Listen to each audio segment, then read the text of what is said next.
The Forbidden City was once the supreme power center of China, hidden behind massive walls and mystery for centuries. The Forbidden City stands in the heart of Beijing as the world's largest palace complex, covering nearly 180 acres and consisting of around 980 buildings. For almost 500 years, it served as the political and ceremonial center of Chinese emperors, from the Ming Dynasty in the early 1400s through the end of the Qing Dynasty in the early 1900s. Its name wasn't chosen at random.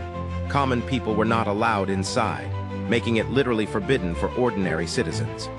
Constructed between 1406 and 1420, the palace was designed to symbolize supreme authority and cosmic order. Every detail, from the layout to the colors and decorations, carried deep meaning. The complex is a perfect example of traditional Chinese palatial architecture. Its massive red walls are punctuated by golden roofs covered in glazed tiles, which were meant to symbolize the majesty of the emperor. The layout follows the principles of Feng Shui and Confucian ideals, aligning the buildings along a central north-south axis to project order and harmony. The Forbidden City is divided into the outer court, where the emperor performed official duties, and the inner court, where the royal family lived. Structures like the Hall of Supreme Harmony were the sites of enthronements, imperial weddings, and major ceremonies. The inner court includes the Palace of Heavenly Purity, the emperor's residence, and the Palace of Earthly Tranquility, traditionally the empress's chamber.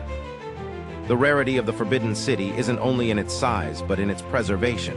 Despite wars and revolutions, much of the complex has survived intact. Entering the Forbidden City was a serious affair. The Meridian Gate was the main entrance with 5 arches.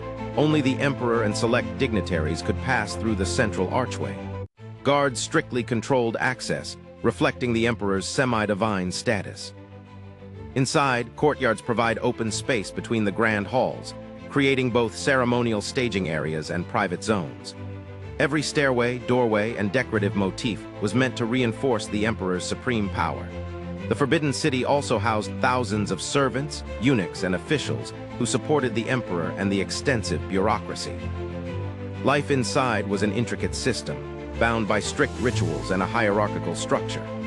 The palace was a self-contained city with gardens, workshops, libraries, and even an imperial zoo. In the early 20th century, as the Qing Dynasty fell, the Forbidden City was no longer the center of power. It was converted into a museum in 1925, opening its vast treasures and complex architecture to the public for the first time.